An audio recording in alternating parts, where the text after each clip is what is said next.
नमस्कार दोस्तों, जेबी study point के यूट्यूब चैनल में आपका बहुत बहुत हार्दिक स्वागत और अभिनंदन करता हूं। दोस्तों थोड़ा सा हम लेट आए, उसके लिए सॉरी, थोड़ी गड़बड़ हो गई थी। ठीक है दोस्तों, सबसे पहले हम सबका स्वागत करते हैं।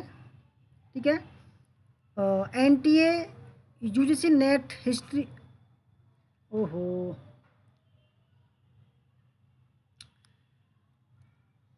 दोस्तों एक ही मिनट रुको, ज़रा हमने गलत जो है, एक मिनट रुको।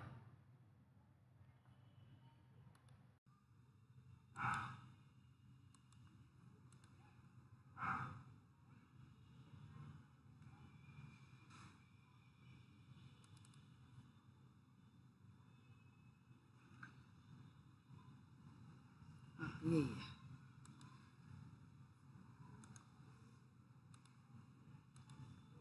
हाँ दोस्तों, NTA UGC net paper 1, UGC net paper first का महामैराथन मॉक टेस्ट संख्या 21 है। अब की बार नेट जेआरएफ पर दोस्तों टेस्ट दो, 100 में से 60 सही तो जेआरएफ पक्का। दोस्तों अब हम अपने सभी साथियों का स्वागत करते हैं। तो Meera Kumari ji welcome, Rishu Yadav ji welcome, Sunil ji welcome, Mohan Sharma ji welcome, Krishna Dev ji welcome, परीक गीता जी वेलकम, प्रियंका खंडेलवाल जी welcome, Meena Kumari ji welcome, Vibha Tiwari ji welcome, Abhay Singh ji welcome, निवा शेखर जी वेलकम, जयवीर मंगला जी वेलकम, भाग्यश्री राणा जी वेलकम, समीर हसन जी वेलकम, अफरोज जी वेलकम, संजू वर्मा जी वेलकम, और समांजुम जी welcome, Honey Singh ji welcome, Amita Srivastava ji welcome, Meera Kumari ji, Sanjay Kumar ji welcome. दोस्तों सभी का स्वागत, हार्दिक स्वागत दिल से। तो आइए शुरू करते हैं बिना किसी देरी के अब। ठीक है, तो दोस्तों हमारा नाम देव कुमार, पीएचडी इतिहास, एक बार जेआरएफ 4 बार नेट पास। आप हमारे नंबर 8755475312 पर संपर्क कर सकते हैं। दोस्तों हमने एक बैच शुरू किया है 20 तारीख से। ठीक है, तो वहाँ पर दोस्तों हमने हिस्ट्री का बैच है और एक उसका 300 रुपये का शुल्क है कुल, और पेपर फर्स्ट का 300 रुपये का शुल्क है दोस्तों। ठीक है, और अगर आपको पीडीएफ लेनी है एक कोई भी तो उसका शुल्क 10 रुपये है। तो दोस्तों देख सकते हैं आप, ट्राई करके 300 रुपये में कुछ नहीं ज़्यादा। ठीक है, परंतु दोस्तों हम तैयारी एकदम बेहतरीन कराएंगे आपको, टॉपिक वाइज तैयारी कराएंगे। 18 दिन में आपको हिस्ट्री में 54 टेस्ट देने कराएंगे, और पेपर फर्स्ट में दोस्तों 36 टेस्ट आपको कराएंगे, बेहतरीन तरीके से तैयारी कराएंगे। नीलम तिवारी जी आपका वेलकम, नीलम तिवारी जी। नीलम जी शायद आप वो हैं जिन्होंने नेट पास किया था। ठीक है, आपके जो हस्बैंड थे वो जो इंस्पेक्टर हैं, ठीक है, उड़ीसा में है, वो है शायद आप, आज बात हुई थी उनकी, जिन्होंने हमारी वीडियो को देखकर नेट पास किया था। और दोस्तों अगर आप हमारे चैनल पर नए हैं और आपने अभी तक हमारा चैनल सब्सक्राइब नहीं किया, प्लीज़ सब्सक्राइब कर लीजिए। उसके पास में जो बेल आइकन है उसको प्रेस कर लीजिए, जिससे कि आने वाली नई वीडियो का नोटिफिकेशन आपको पहले ही मिल सके। वीडियो को लाइक, शेयर, और दोस्तों जॉइन का बटन, यहाँ दोस्तों जॉइन का बटन मेंबरशिप ले सकते हैं आप। ठीक है, तो शुरू करते हैं बिना किसी देरी के। दोस्तों सबसे पहला सवाल ये रहा। पहला सवाल दोस्तों आपको पता होगा, 10 सेकंड का हम समय, केवल 10 सेकंड का समय देते हैं आपको।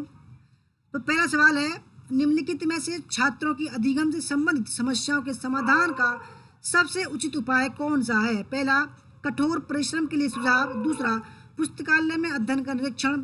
तीसरा, निजी ट्यूशन के लिए सुझाव। और चौथा, नैदानिक शिक्षण। दोस्तों बहुत ही बढ़िया सवाल है, सभी सवाल एकदम बेस्ट लेवल के हैं। ठीक है, निम्नलिखित में से छात्रों की अधिगम से संबंधित समस्याओं के समाधान का सबसे उचित उपाय कौन सा है? 10 सेकंड का आपको समय है दोस्तों कमेंट करने के लिए। ठीक है, आपका एक कमेंट।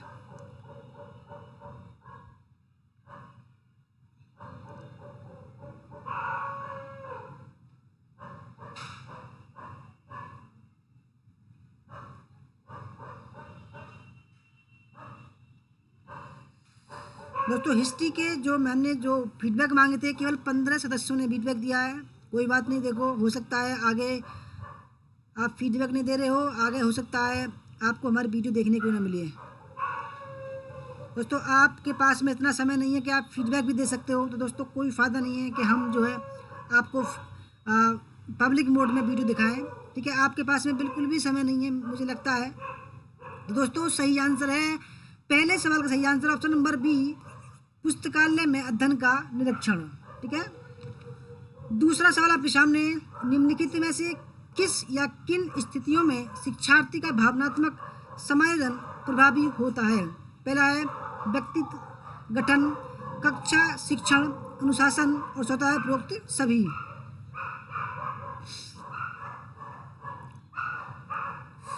हरीश प्रताप जी वेलकम, पूनम देवी जी वेलकम, और प्रेम सिंह मीना जी आपका भी वेलकम।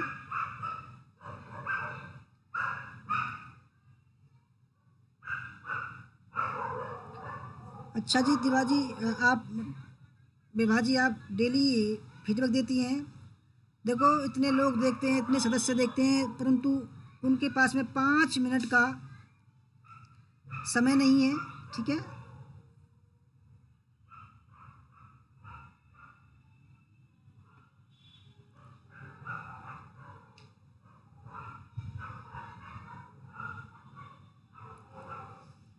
तो दोस्तों दूसरे सवाल का जो सही आंसर है वो है ऑप्शन नंबर डी, उपरोक्त सभी। ठीक है, प्रेम सिंह राणा लेके कह रहे हैं कैसे होगा बी।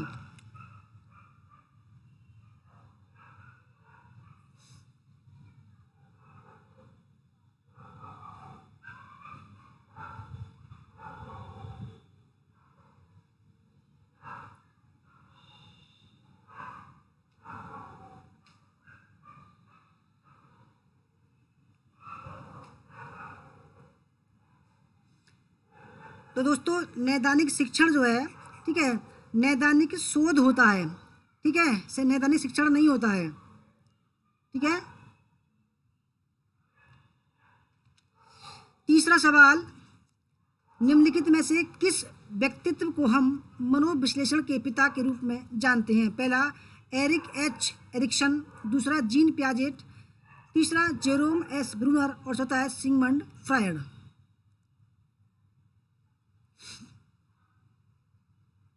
प्रेम सिंह मीना जी, समस्या जो होती है, ठीक है, वो शोध में होती है।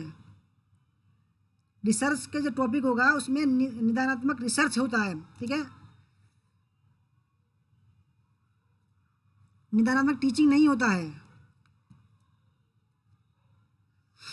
निम्नलिखित में से किस व्यक्तित्व को हम मनोविश्लेषण के पिता के रूप में जानते हैं?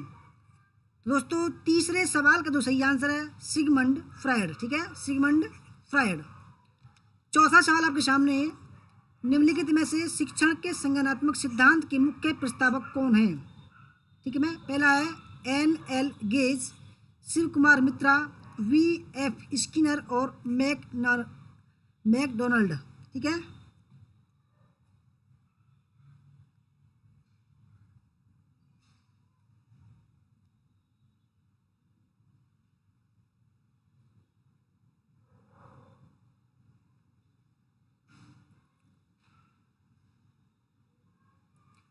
निम्नलिखित में से शिक्षण के संज्ञानात्मक शिक्षा सिद्धांत के मुख्य प्रस्तावक दोस्तों कौन थे? तो चौथे सवाल का सही आंसर है N.L. गेज। ठीक है, पांचवा सवाल आपके सामने, निम्नलिखित में से मुख्य कौन सा शिक्षण संस्थान भाषा के व्यवहारिक ज्ञान को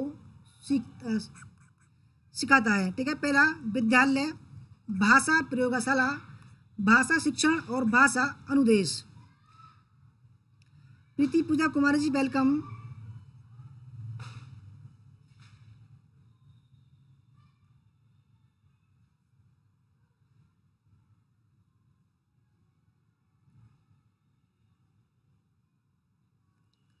ठीक है, निम्नलिखित में से मुख्यतः कौन सा शिक्षण संस्थान भाषा के व्यवहारिक ज्ञान को सिखाता है? दोस्तों पांचवें सवाल का सही आंसर है भाषा प्रयोगशाला। ठीक है, छठा सवाल है, अभ्यास के अंत में शिक्षार्थी सिर का उपयोग कर फुटबॉल हिट करने के लिए सक्षम होना चाहिए। उपरोक्त कथन में उल्लेखित उद्देश्य निम्नलिखित में से किस ज्ञान क्षेत्र से संबंधित है? पहला भावनात्मक, संज्ञानात्मक, मन प्रेरक, और ए और सी दोनों। ठीक है।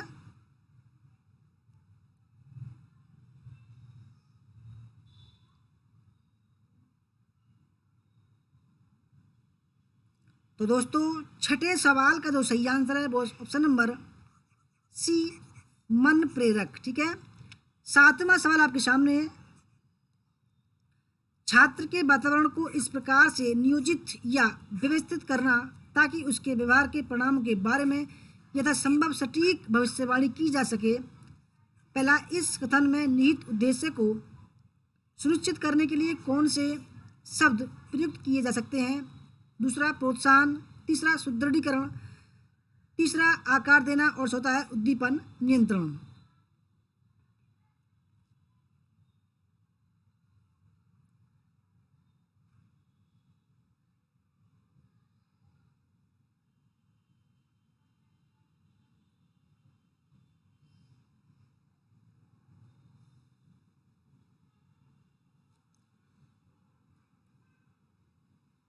तो दोस्तों सातवें सवाल का जो सही आंसर हो जाएगा वो हो जाएगा ऑप्शन नंबर डी, उद्दीपन नियंत्रण। ठीक है।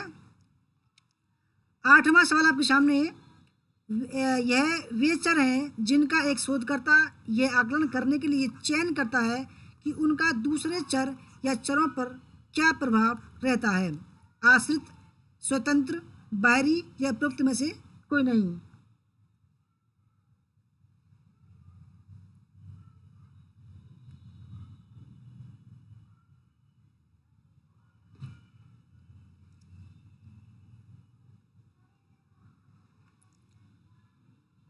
दोस्तों 10 सेकंड का आपको समय दिया जा रहा है कमेंट करने के लिए। ठीक है। तो आठवें सवाल का दोस्तों सही आंसर हो जाएगा ऑप्शन नंबर बी, स्वतंत्र चर। ठीक है। क्योंकि दोस्तों स्वतंत्र चर की जो श्रेणी में आता है वो शिक्षक आता है। ठीक है। और आश्रित चर की श्रेणी में छात्र आता है। ठीक है। नौवां सवाल, एक स्थिति या विशेषता है जिसके विभिन्न मूल्य या श्रेणियां हो सकती हैं, उसे कहा जाता है। पहला, स्थिर चर, कारण और प्रभाव संबंध और वर्णनात्मक।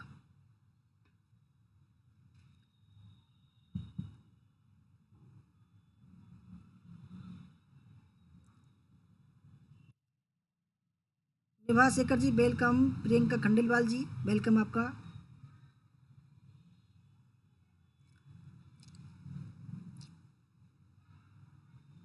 एक स्थिति या विशेषता यह है कि जिसके विभिन्न मूल्यों या श्रेणियों हो सकती हैं दोस्तों, उसे क्या कहा जाता है दोस्तों।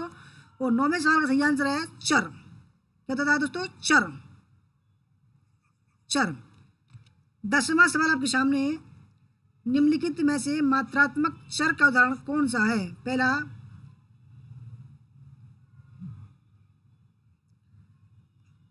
आयु, तापमान, आय और ऊंचाई। दूसरा, श्रेणी बिंदु, औसत, व्यग्रता का स्तर और पठन प्रदर्शन। और तीसरा है लिंग, धर्म, सजातीय समूह। और चौथा दोस्तों ए और बी दोनों। ठीक है। अमित श्रीवास्तव जी वेलकम आपका। मीना कुमारी जी वेलकम। निम्नलिखित में से मात्रात्मक चर का उदाहरण कौन सा है।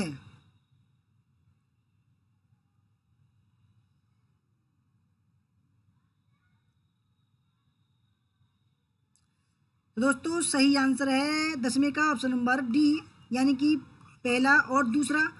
क्योंकि दोस्तों लिंग, धर्म, सजातीय समूह को दोस्तों मात्रा हम चर में नहीं बांट सकते हैं। ठीक है।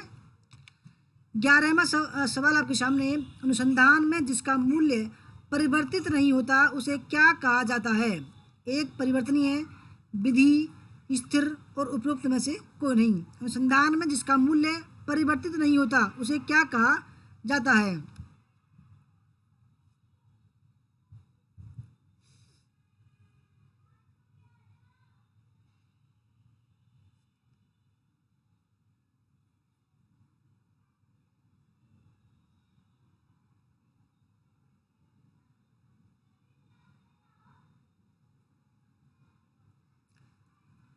दोस्तों 11वें सवाल का जो सही आंसर है उसको बोलते हैं स्थिर। ठीक है। क्योंकि वो उसका जो मूल्य जो है वो परिवर्तित नहीं होता, तो दोस्तों उसको बोलते हैं स्थिर। 12वां सवाल आपके सामने, निम्नलिखित में से कारक विश्लेषण का उपयोग किस लिए किया जाता है? पहला, दो चर के बीच संबंध जानने के लिए। दूसरा, परिकल्पना का परीक्षण करने के लिए। तीसरा, दो चर के बीच का अंतर जानने के लिए। और चौथा है कई चरों के बीच का अंतर जानने के लिए।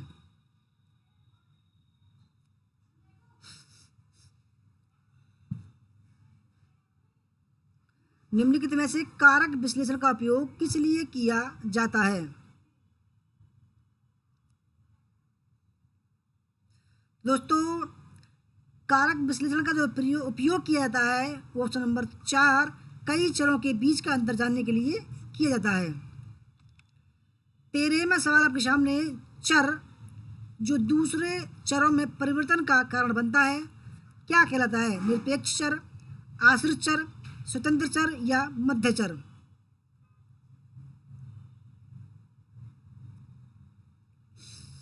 रीता कुमारी जी, वेलकम।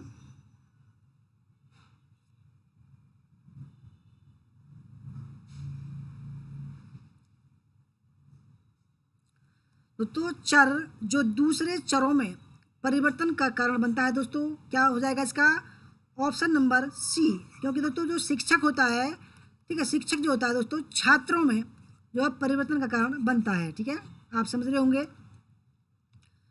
14वां सवाल आपके सामने, निम्नलिखित में से ऐसा कौन सा स्वतंत्र चर है जिसके साथ शोध अध्ययन में हेरफेर नहीं किया जा सकता है? लिंग, जातीयता, बुद्धिमत्ता और अन्य लक्षण, और उपयुक्त में से कोई नहीं।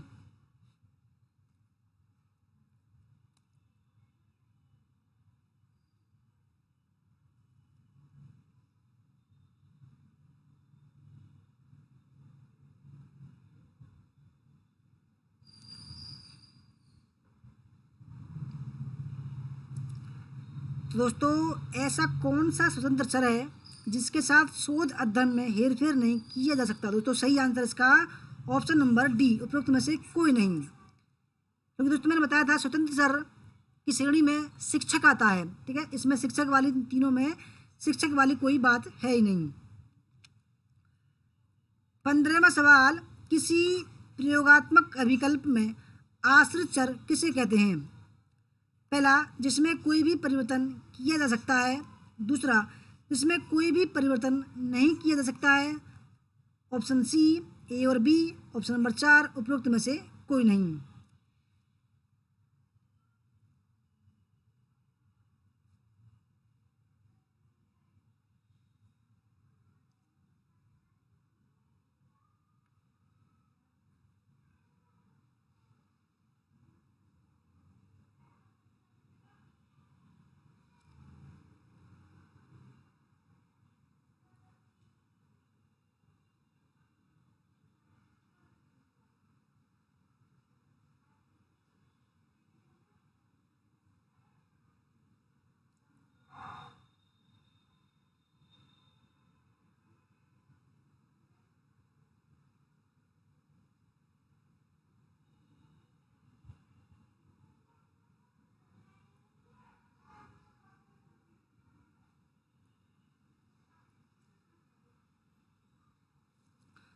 दोस्तों 15वें सवाल का जो सही आंसर है, ठीक है, वो ऑप्शन नंबर सी, 15 का सी, ए और बी दोनों।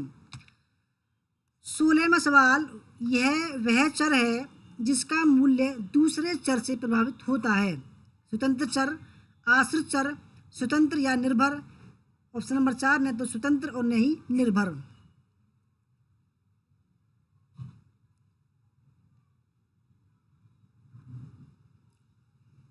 दोस्तों वह चर जिसका मूल्य, ठीक है, यानी कि ये चर है, यानी कि छात्र है ये, ठीक है, दूसरे चर से प्रभावित होता है दोस्तों, यानी कि स्वतंत्र चर यानी कि शिक्षक से प्रभावित होगा तो क्या होगा दोस्तों, उसको बोलते हैं आश्रित चर। ठीक है, ये आश्रित हो गया, ये हो गया स्वतंत्र चर।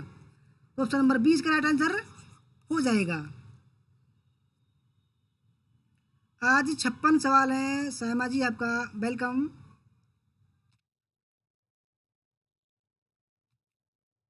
17वां सवाल, समूह केंद्रित गहन साक्षात्कार, घटनाजन्य, कथात्मक अनुसंधान आदि अनुसंधान के वर्गीकरण किस आधार के अंतर्गत आते हैं? तर्क, परिणाम, उद्देश्य या गुणात्मक।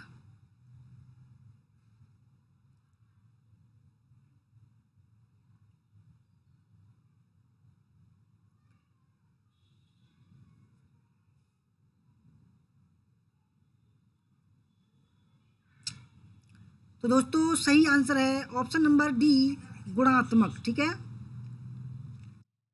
18वां सवाल, निम्नलिखित में से ऐसे कौन से चर हैं जो शोधकर्ता सृजित किए जाते हैं और आमतौर पर प्रयोगात्मक अध्ययन में होते हैं। ठीक है, ऐसे कौन से चर हैं जो शोधकर्ता द्वारा सृजित निर्माण किए जाते हैं और आमतौर पर प्रयोगात्मक अध्ययन में होते हैं। बाह्य चर, कार्य साधन चर, आश्रित चर या प्रयुक्त में से कोई नहीं।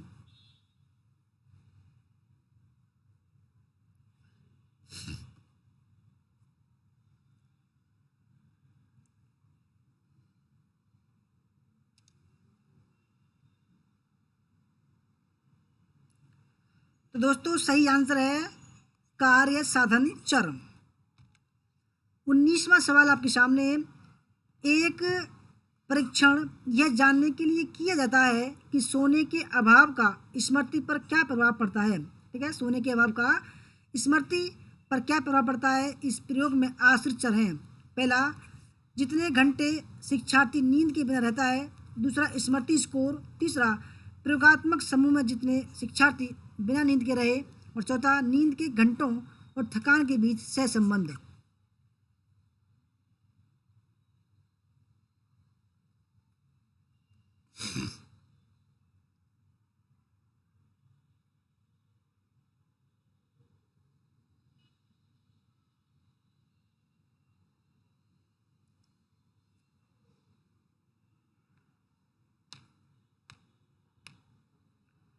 तो दोस्तों 19वें सवाल का जो सही आंसर है वो है ऑप्शन नंबर बी, स्मृति स्कोर। ठीक है। 20वां सवाल, भावबोधक संप्रेषण किसके द्वारा प्रेरित होता है। उदासीनता, उग्रता। ऑप्शन सी, कूट लेखक एनकोडर के व्यक्तिगत की विशेषताएं। चौथा, कूट लेखक कूटानुवादक डिकोडर अनुबंध। ठीक है। भावबोधक संप्रेषण किसके द्वारा प्रेरित होता है।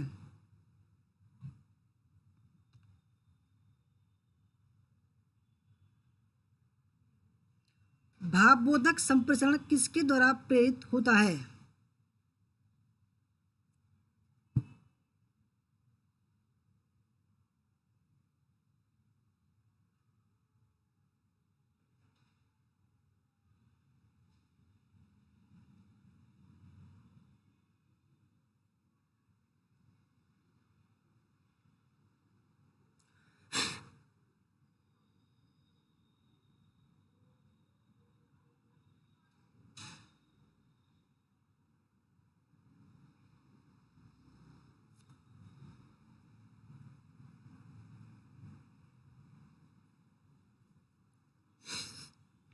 दोस्तों बढ़िया सवाल है, ये आ सकता है सवाल। ठीक है।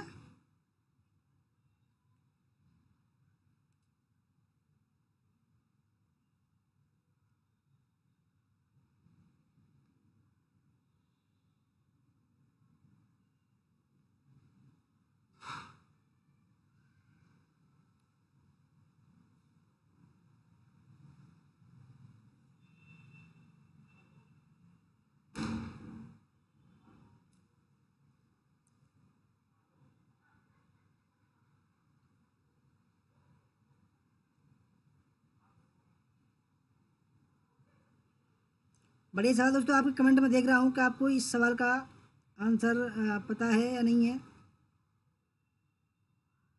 अच्छा सवाल है, ये आ सकता है दोस्तों। ठीक है।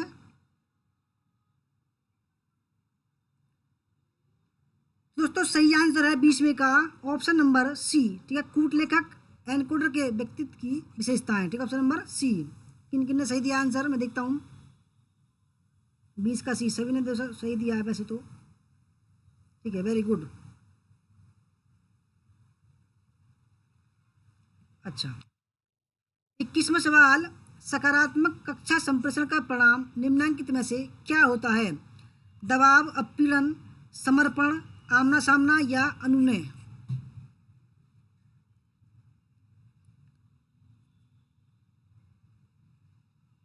श्यामा जी लिंक तो होगा, ऐसी बात नहीं है, ठीक है, कमेंट में जाके टाइप करना पड़ेगा आपको, बिल्कुल।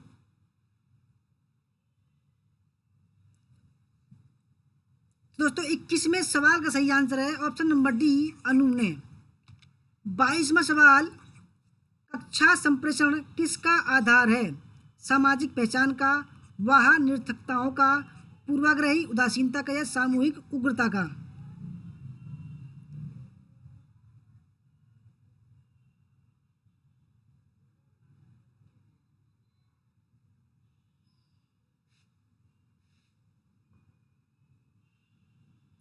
कक्षा संप्रेषण किसका आधार है? दोस्तों 22वें सवाल का सही आंसर है सामाजिक पहचान का। 23वां सवाल, प्रभावी संप्रेषण में पहले से यह माना जाता है तटस्थता, प्रभुत्व, उदासीनता या बोध?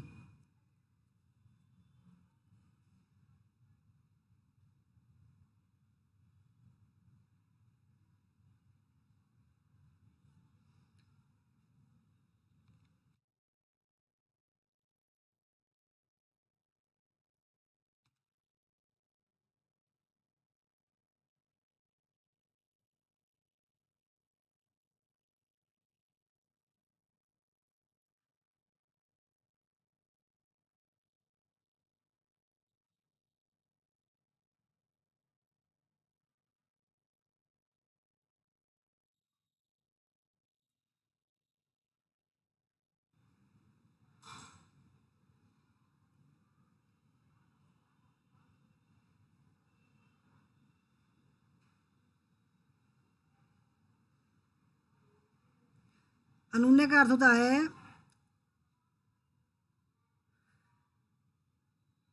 इच्छा, चाहत, ठीक है, या आरजू कोई हो।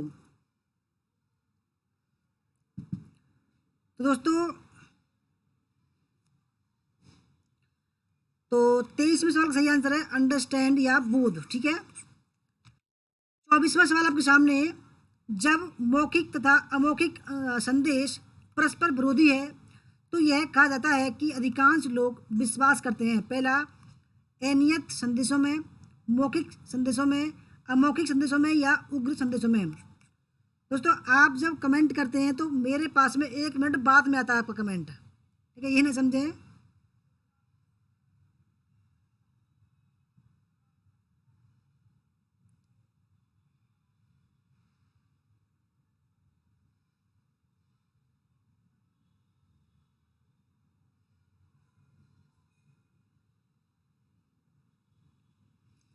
तो 24वें सवाल का सही आंसर है ऑप्शन नंबर सी, अमौखिक संदेशों में। 25वां सवाल आपके सामने, किसी सूचना समृद्ध कक्षा व्याख्यान की सामान्य विशेषता इसके किस प्रकृति के होने में होती है? गतिरहित में, सात्रित में, तथ्यात्मक में या खंडात्मक में?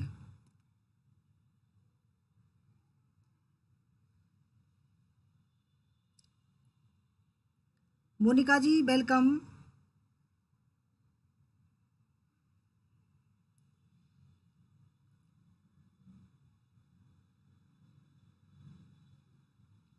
मोहन शर्मा जी कह रहे हैं अमौखिक लिखित, गुड, क्योंकि लिखित रूप जो है अमौखिक के अंदर दिया आता है।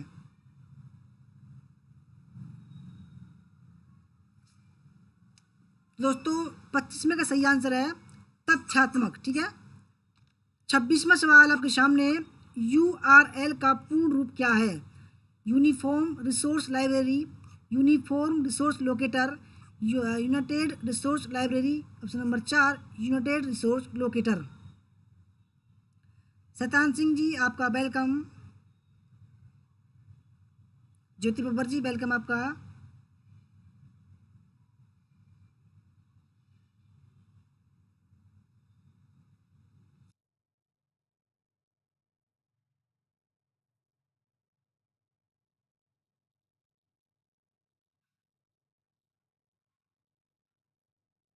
दोस्तों 26वें का सही आंसर है यूनिफॉर्म, ठीक है, रिसोर्स लोकेटर। URL दोस्तों आ सकता है ये सवाल एग्जाम में। 27वां सवाल, ईमेल का मुख्य लाभ क्या है? तीव्र गति, कम लागत, रिकॉर्ड कीपिंग या उपरोक्त सभी?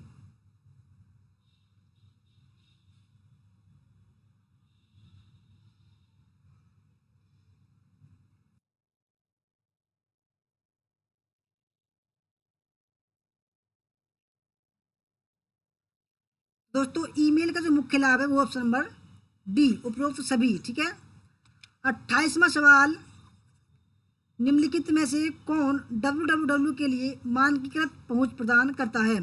गोफर, टेलनेट, FTP या उपरोक्त सभी?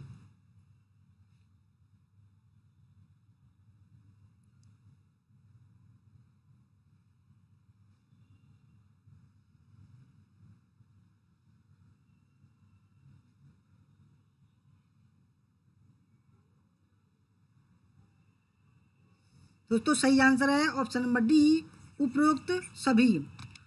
29वां सवाल आपके सामने, इनमें से कौन सा एक इंटरनेट ब्राउज़र नहीं है? नेटस्केप, नेविगेटर, क्रोम, ड्रूपल या ऑप्शन नंबर 4 ओपेरा?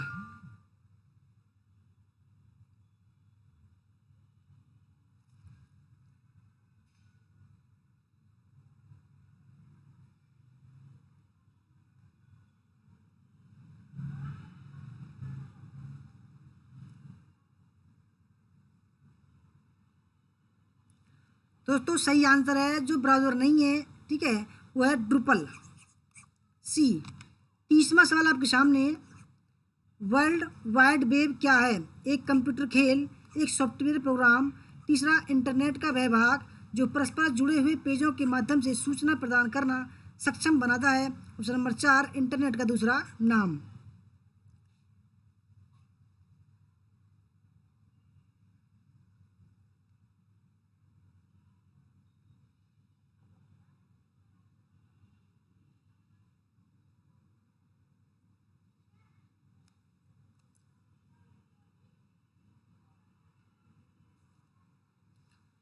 दोस्तों वर्ल्ड वाइड वेब जो क्या है, 30वें का सही आंसर है ऑप्शन नंबर सी, इंटरनेट का वह भाग जो परस्पर जुड़े हुए पेजों के माध्यम से सूचना प्रदान करना सक्षम बनाता है।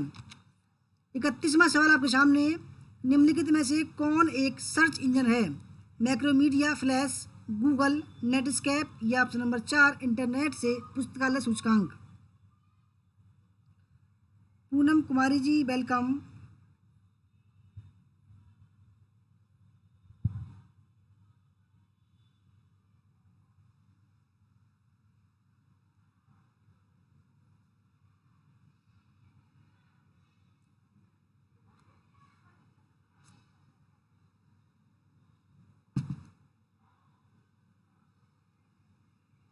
दोस्तों 31वें सवाल का सही आंसर है ऑप्शन नंबर बी, आप सभी जानते होंगे गूगल जो है दोस्तों एक सर्च इंजन है। 32वां सवाल आपके सामने, निम्नलिखित में से URL क्या है? एक कंप्यूटर सॉफ्टवेयर प्रोग्राम, UFO का एक प्रकार है, तीसरा www पर किसी दस्तावेज या पेज का पता, चौथा उपरोक्त में से कोई नहीं?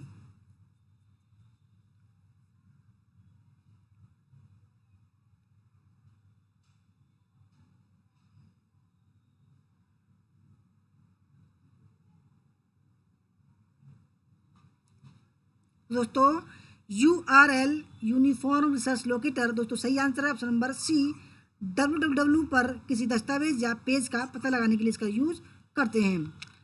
33वां सवाल,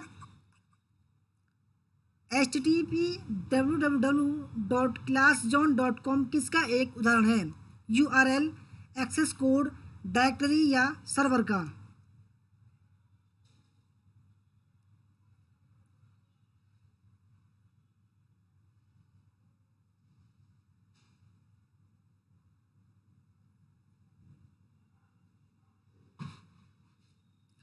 तो दोस्तों ये जो वेबसाइट है, ठीक है, इसका जो ये उदाहरण है ये है URL का, ठीक है, URL। 34वां सवाल आपके सामने, ब्राउज़र क्या है? एक HTML प्रणाली, एक सर्वर, वेब पृष्ठों पर पहुंचने के लिए और उनको देखने के लिए एप्लीकेशन सॉफ्टवेयर, और चौथा है उपरोक्त में से कोई नहीं?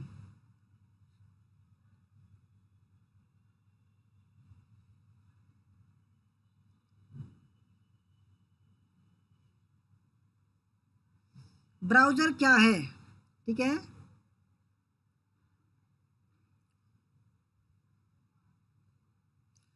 दोस्तों ब्राउज़र क्या है, ऑप्शन नंबर सी इसका राइट आंसर है। वेब पृष्ठों तक पहुंचने के लिए और उनको देखने के लिए एप्लीकेशन सॉफ्टवेयर होता है।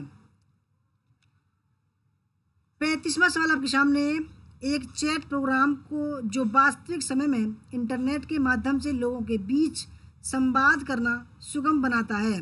पहला, distance messaging, instant messaging, chatting room या उपरोक्त सभी।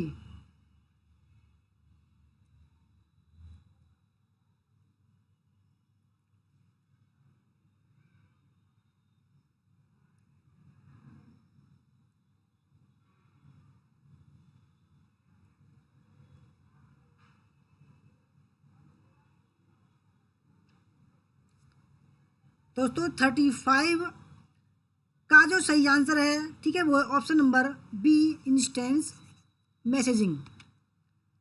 36, किसी वेबसाइट के प्रथम पेज को क्या कहा जाता है, होम पेज, इंडेक्स, मेनू बार या उपरोक्त में से कोई नहीं।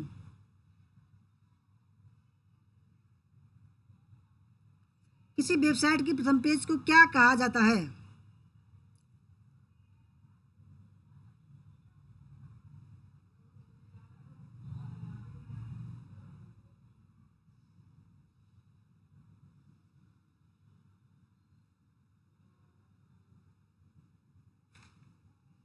दोस्तों सही आंसर है option number first, home page, ठीक है। ब्रांच हेड जी वेलकम आपका। 37, सूर्य द्वारा उत्सर्जित हानिकारक विकिरण है, गोचर किरणें, अवरक्त किरणें, पराबैंगनी किरणें या रेडियो तरंगें।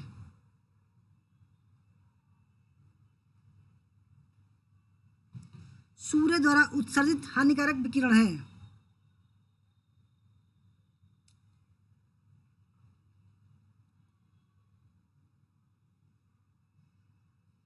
स्नाया गुजर जी वेलकम। तो दोस्तों उनको बोलते हैं 37 का सही आंसर है अल्ट्रावायलेट किरणें या पराबैंगनी किरणें बोलते हैं उनको, ठीक है। 38, पृथ्वी की सतह के नीचे कार्बनिक पदार्थों के अपघटन के लिए से किस प्रकार का ईंधन बनता है, जीवाश्म ईंधन, अकार्बनिक ईंधन, बायोगैस या उपरोक्त में से कोई नहीं, ठीक है। पृथ्वी की सतह के नीचे कार्बनिक पदार्थों के अपघटन से किस प्रकार का ईंधन बनता है। दोस्तों जैसे कि कोई आप गड्ढा खोदो, ठीक है, और गड्ढे में दोस्तों जैसे आप लकड़ी वगैरह कुछ भी डाल दो, ठीक है, कार्बनिक पदार्थ डाल दो आप उसमें और ऊपर से वो भर जाए और कुछ समय बाद दोस्तों क्या होगा उसमें जो है हो सकता है जैसे कोला जो बनता है, ठीक है, वो कार्बनिक पदार्थों के अपघटन से बनता है। पेट्रोल जो बनता है ऐसे ही बनता है। तो दोस्तों उसको बोलते हैं हम जीवाश्म ईंधन, ठीक है, जीवाश्म ईंधन बोलते हैं, ऑप्शन नंबर ए। 39, एलपीजी का मुख्य घटक है, मीथेन, ब्यूटेन, हाइड्रोजन या propane. LPG liquid petroleum gas, ठीक है, एलपीजी। मुस्कान परवीन जी वेलकम, भोला प्रसाद जी वेलकम आपका, आरपी मौर्य जी वेलकम।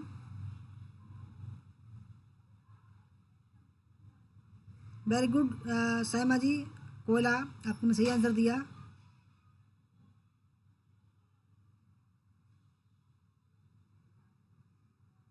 शुभम चौरसिया जी वेलकम आपका। दोस्तों 39 का जो सही आंसर है, ठीक है, और उसका सही आंसर है ऑप्शन नंबर बी, ब्यूटेन, ठीक है दोस्तों। ब्यूटेन जो है एलपीजी का मुख्य घटक होता है। 40वां सवाल, सीएनजी का मुख्य घटक है, मीथेन, ब्यूटेन, इथेन या propane. CNG compressed natural gas, ठीक है, सीएनजी का मुख्य घटक है।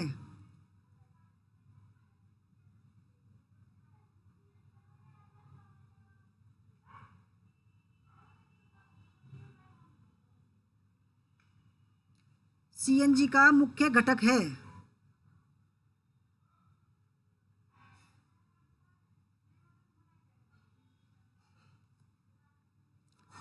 तो दोस्तों 40 में का सही आंसर है ऑप्शन नंबर फर्स्ट, मीथेन। ठीक है। 41वां सवाल, इनमें से कौन सा ऊर्जा का अक्षय स्रोत नहीं है? दोस्तों अक्षय यानी कि जो जिसका क्षय न हो, ठीक है, जो कभी मिटे नहीं, उसका स्रोत जो है नहीं है, कौन सा है? सौर ऊर्जा, प्राकृतिक ऊर्जा, पवन ऊर्जा और महासागरीय ज्वारीय ऊर्जा।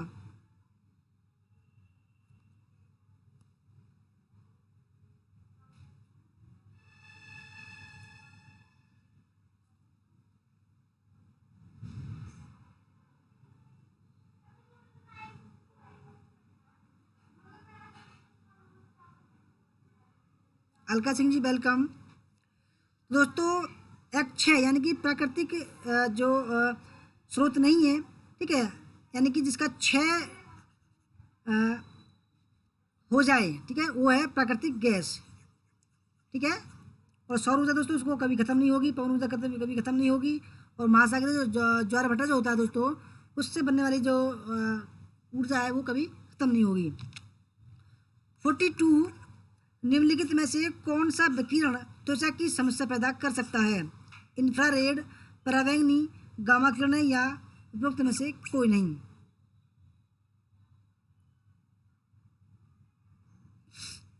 अभय सिंह जी कह रहे हैं 40 क्वेश्चन का मतलब।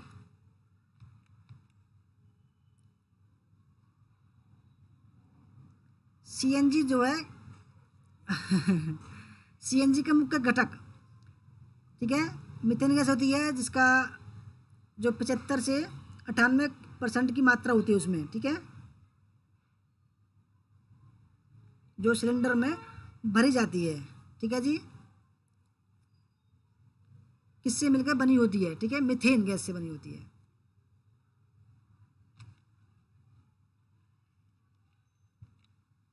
तो दोस्तों 42 यानी कि त्वचा त्वचा कैंसर जो होते हैं दोस्तों कभी कभी, ठीक है, जो पराबैंगनी किरणें, सूर्य की किरणों जो होती हैं, अल्ट्रावायलेट किरणें, उनसे दोस्तों त्वचा कैंसर, स्तन कैंसर जो है हो जाते हैं। ठीक है। 43, निम्नलिखित में से किस गैस का उच्चतम ऊष्माजनक मूल्य है? ब्यूटेन, मीथेन, ईथेन या हाइड्रोजन? किस गैस का उच्चतम ऊष्माजनक मूल्य है?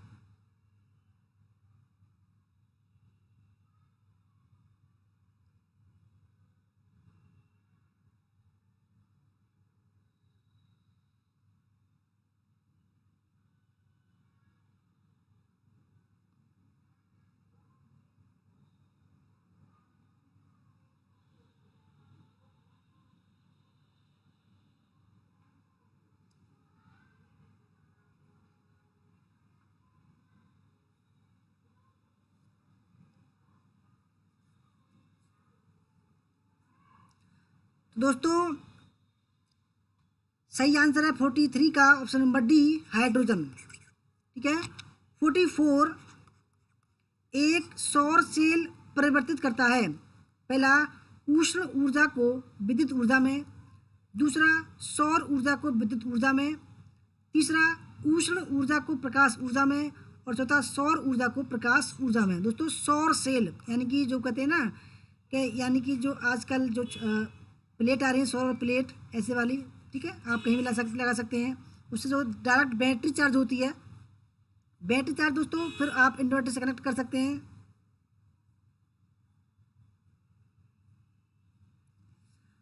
सौर सेल परिवर्तित करता है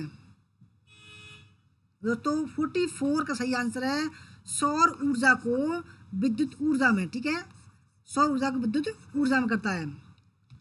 45, निम्नलिखित में से किस ऊर्जा स्रोत के दोहन के लिए तृतीय जनरेटर का उपयोग किया जाता है? पहला, ज्वारीय ऊर्जा, तरंगीय ऊर्जा, पवन ऊर्जा या ऑप्शन नंबर 4, OTEC विद्युत संयंत्र?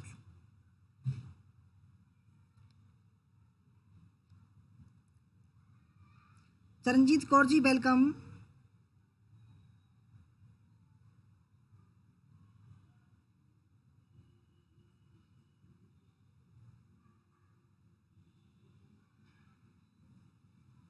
सना जी बोल रही हैं मेरा तो जेआरएफ हो जाएगा इस बार, पिछली बार 2 नंबर से रह गई थी पर मैं पेपर भी नहीं किए थे। ओके, चलो अच्छी बात है आपका जेआरएफ हो जाए तो।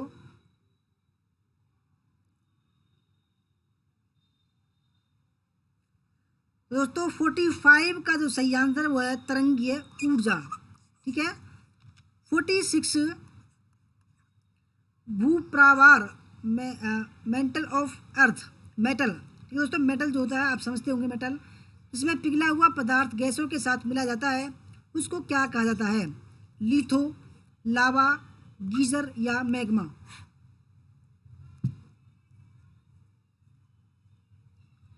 दोस्तों पृथ्वी, जैसे पृथ्वी है, ठीक है, पृथ्वी को दोस्तों जैसे आप देख सकते हैं, पृथ्वी पृथ्वी दोस्तों 3 परत होती हैं।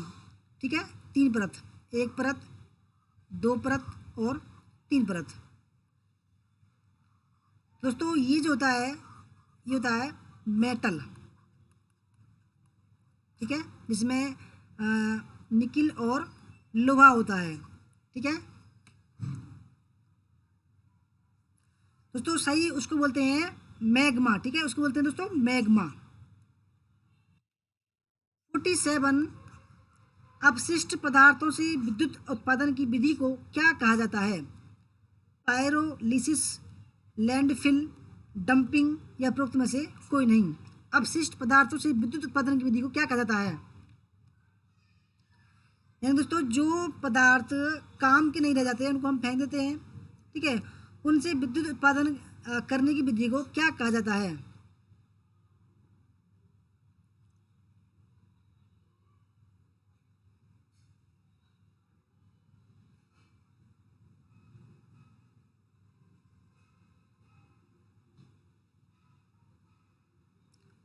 हनी सिंह जी मेटल बोल रहा हूँ मैं मेटल। ठीक है दोस्तों, उसको बोलते हैं पायरोलिसिस। ठीक है, पायरोलिसिस। तो डंपिंग तो बोलते हैं जैसे खाद कूड़ा आपने डाल दिया उसको डंप करना, उसको बोलते हैं। ठीक है। 48 भारत का कोई नागरिक अपनी नागरिकता खो देगा यदि वह पहला भारतीय नागरिकता का परित्याग करता है, दूसरा स्वेच्छा से किसी अन्य देश की नागरिकता प्राप्त करता है, तीसरा किसी अन्य देश के नागरिक से विवाह करता है और चौथा सरकार की आलोचना करता है।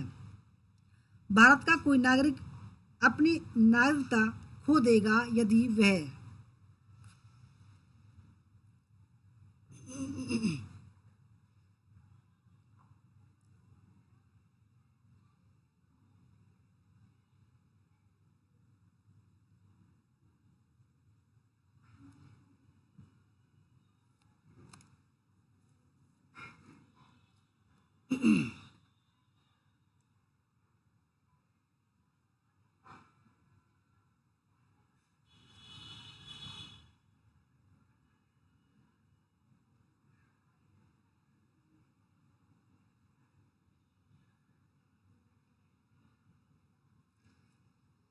दोस्तों 48 में का जो सही आंसर है, ठीक है,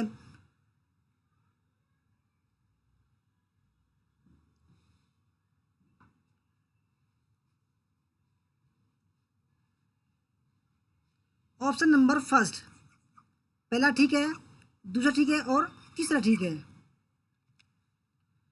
49, ठीक है, भारत के संविधान के अनुच्छेद 352 के अंतर्गत आपातकाल की घोषणा की जा सकती है यदि भारत के किसी भाग की सुरक्षा को खतरा हो, युद्ध से, विदेशी आक्रमण से, सशस्त्र बगावत से या आंतरिक उपद्रव से। कौन सा ठीक है?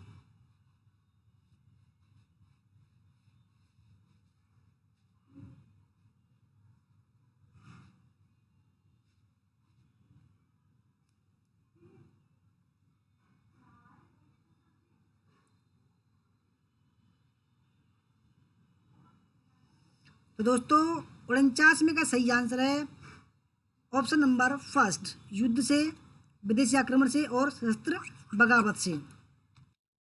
50वां सवाल आपके सामने, भारतीय संविधान के अनुसार भारत है पहला प्रभुत्व संपन्न लोकतंत्रात्मक गणराज्य, दूसरा प्रभुत्व संपन्न धर्मनिरपेक्ष लोकतंत्रात्मक गणराज्य। तीसरा प्रभुत्व संपन्न धर्मनिरपेक्ष समाजवादी गणराज्य। चौथा है प्रभुत्व संपन्न पंथ निरपेक्ष लोकतंत्रात्मक गणराज्य।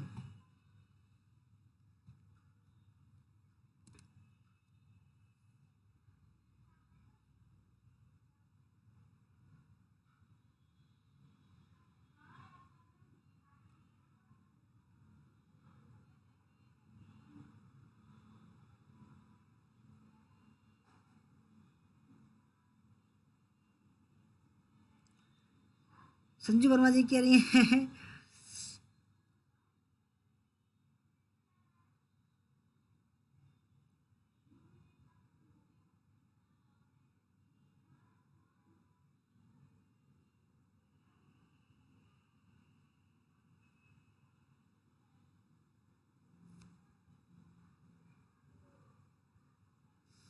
संजू वर्मा जी 48वें का पहला ठीक है, क्योंकि महायुद्ध, ठीक है, सशस्त्र विद्रोह के कारण संपूर्ण भारत देश के किसी हिस्से की सुरक्षा खतरे में हो, उसको राष्ट्रपति शासन की घोषणा कर सकता है। ठीक है,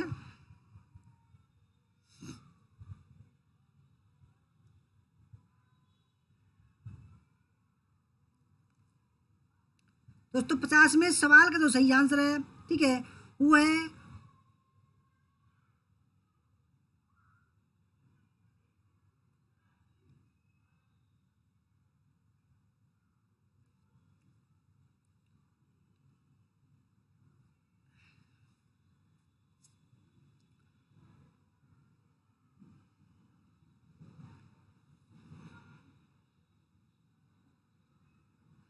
तो ऑप्शन नंबर इसका, देखो प्रभुत्व संपन्न तो है ही, ठीक है, धर्मनिरपेक्ष भी है दोस्तों, ठीक है, धर्मनिरपेक्ष, ठीक है, और समाजवादी,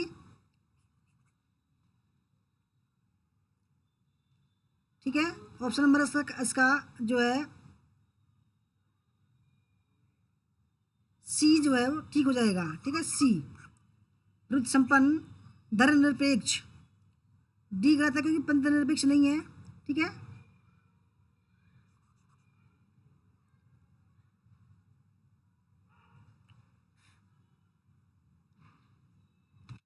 इक्यावनवा सवाल आपके सामने, संघ राज्य क्षेत्रों का प्रशासन कौन चलाता है?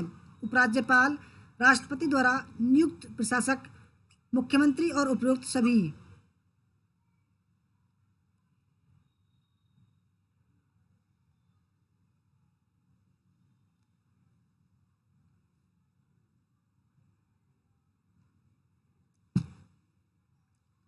संजू वर्मा जी कह रही हैं नहीं सर ये क्वेश्चन नहीं, वो नागरिक वाला क्वेश्चन है। अच्छा, उसको दोबारा देख लेंगे दोबारा, ठीक है, एक बार। संघ राज्य क्षेत्रों का जो प्रशासन कौन चलाता है? 51 में का तो सही आंसर है ऑप्शन नंबर राष्ट्रपति द्वारा नियुक्त प्रशासक, ठीक है। 52वां सवाल, निम्नलिखित में से संसदीय स्वरूप की सरकार का सबसे महत्वपूर्ण अभिलक्षण कौन सा है? पहला, संसद की संप्रभुता, लिखित संविधान, ऑप्शन नंबर 3 कार्यपालिका का विधानपालिका के प्रति उत्तरदायित्व, और चौथा है ऑप्शन नंबर 4 न्यायपालिका की स्वतंत्रता।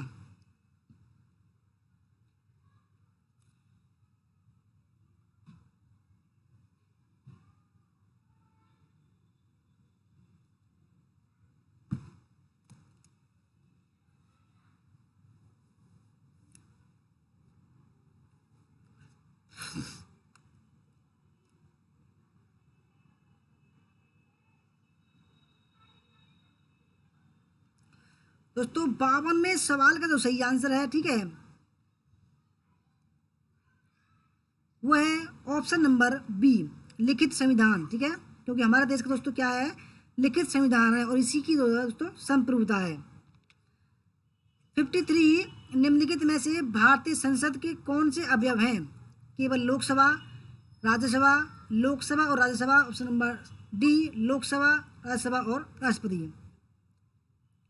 तो संसद है ये, ठीक है। संसद के दोस्तों कौन कौन से अवयव हैं, कौन कौन से तत्व हैं? दोस्तों सबसे पहला तत्व होता है उसका राष्ट्रपति, ठीक है, उसके बाद में लोकसभा और राज्यसभा। ऑप्शन नंबर डी इसका राइट आंसर हो जाएगा।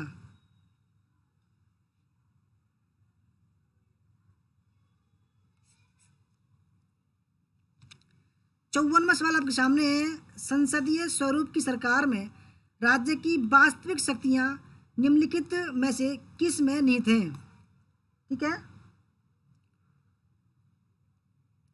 पहला मंत्रिपरिषद, राष्ट्रपति, सरकार और संसद।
तो दोस्तों 54वें सवाल का जो सही आंसर 54वें सवाल का जो सही आंसर है वो है ऑप्शन नंबर फर्स्ट, मंत्रिपरिषद, कैबिनेट। ठीक है,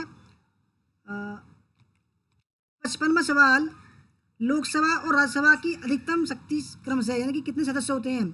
552 और 250, 537 और 275, 525 और 238 और 545 और 250। लोकसभा में कितने होते हैं और दोस्तों राज्यसभा में कितने होते हैं?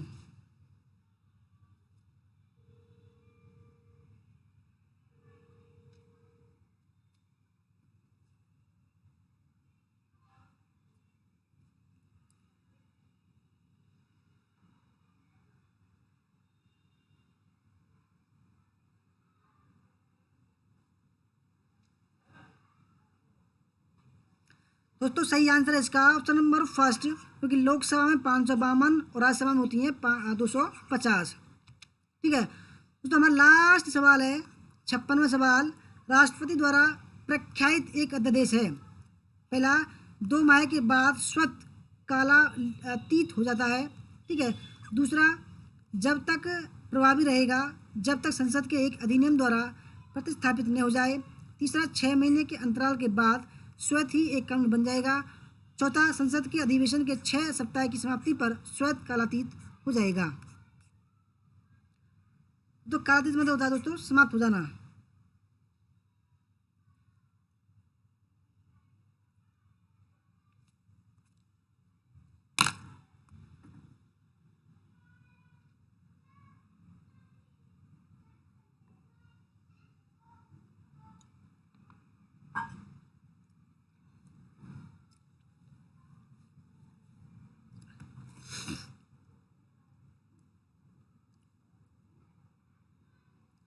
अब दोस्तों इसका जो सही आंसर हो जाएगा वो जाएगा ऑप्शन नंबर डी। ठीक है, 6 सप्ताह की समाप्ति पर जो है स्वतः कालातीत हो जाएगा दोस्तों। ठीक है दोस्तों, अब ये देखते हैं कौन सा सवाल था। अब बताइए कौन सवाल था। तो ठीक है, 54 में ठीक है, ठीक है, 53 में ठीक है, 52 में ठीक है, 51 में ठीक है, 50 में सवाल था दोस्तों। भारतीय संविधान के अनुसार भारत है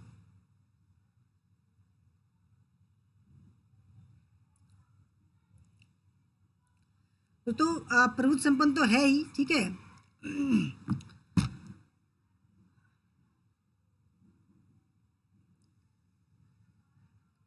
धर्मनिरपेक्ष भी है। ठीक है, और पंथ निरपेक्ष भी है। लोकतंत्रात्मक गणराज्य की उसमें दोस्तों प्रक्रिया अपनाई गई है, ये भी ठीक है। ठीक है, अगर दोस्तों अगर बात करें तो वैसे तो ये दोस्तों सभी ठीक है। ठीक है, क्योंकि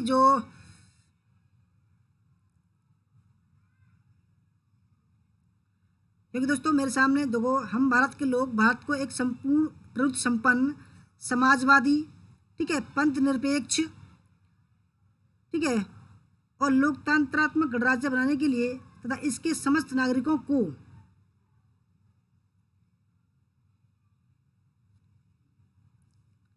सामाजिक, आर्थिक और राजनीतिक न्याय, विचार, अभिव्यक्ति, विश्वास, धर्म और उपासना की स्वतंत्रता, प्रतिष्ठा और अवसर की समता प्राप्त कराने के लिए तो ये जो है, ठीक है,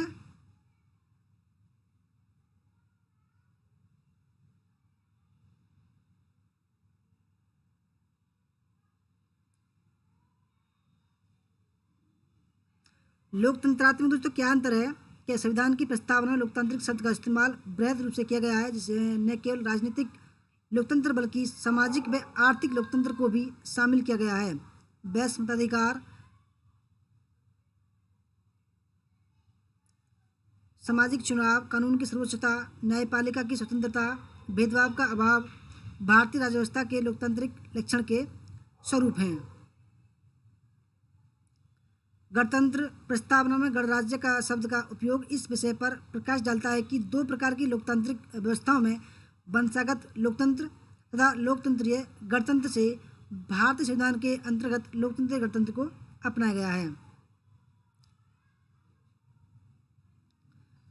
दोस्तों वैसे तो इनमें चारों ही ऑप्शन बिल्कुल ठीक हैं, ठीक है, क्योंकि प्रभुत्व संपन्न भी है, लोकतंत्रात्मक भी है और गणराज्य भी है। ठीक है, यानी कि ये इसलिए गलत है क्योंकि कोमा से अलग आ रहा है। ठीक है, गणराज्य तो है नहीं दोस्तों, ठीक है, अलग से गणराज्य है नहीं, इसलिए गलत है। ठीक है, दूसरा भी ठीक है इसका दोस्तों, तीसरा भी ठीक है और चौथा ठीक है दोस्तों। दूसरा ठीक है इसका, ठीक है, तीसरा ठीक है और चौथा ठीक है, पहला गलत है इसमें।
दोस्तों धर्मनिरपेक्ष और पंथ निरपेक्ष एक ही बात है।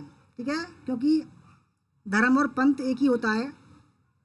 ठीक है, अगर अगर जो है अगर आप शब्द की बात करें तो शब्द, क्योंकि दोस्तों पंथ निरपेक्ष में जब हम बात करते हैं तो जब धर्म की बात आती है, ठीक है, क्योंकि भारत जो है किसी भी धर्म का बढ़ावा नहीं दे सकता, सभी धर्म उसके लिए बराबर हैं।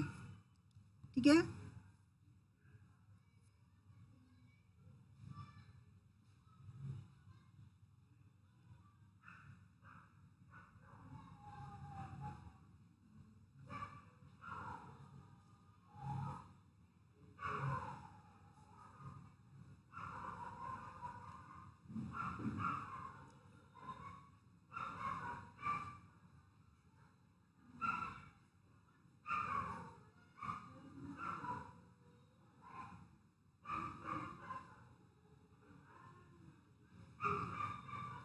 दोस्तों ये थी हमारी आज की वीडियो, ठीक है।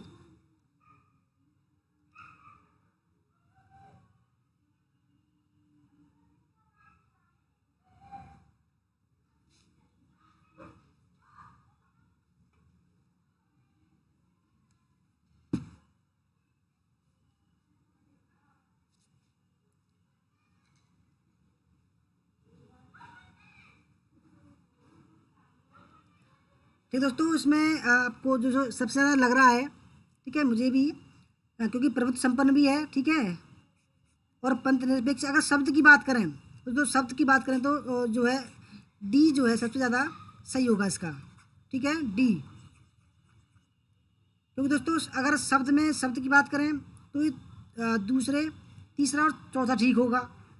अगर बिल्कुल करेक्ट की बात करें, ठीक है, तो चौथा भी इसका बिल्कुल ठीक है। क्योंकि दोस्तों समाजवादी भी दिया हुआ है, ऐसी बात नहीं है, ठीक है, समाजवादी भी दिया है, धर्मनिरपेक्ष भी दिया हुआ है। क्योंकि पंथ निरपेक्ष में जब खोलते हैं तब हमें पता चलता है।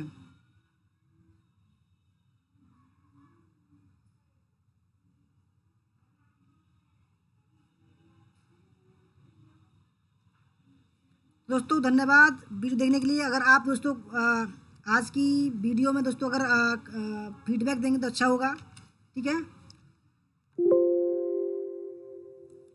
दोस्तों 5 मिनट बाद आप फीडबैक देना, ठीक है, अगर आपको अच्छा हो। अगर दोस्तों नहीं इच्छा हो देने का तो मत देना, ठीक है, आपकी मर्जी है। 5 मिनट बाद दोस्तों जो है आप फीडबैक देना वीडियो का, ठीक है।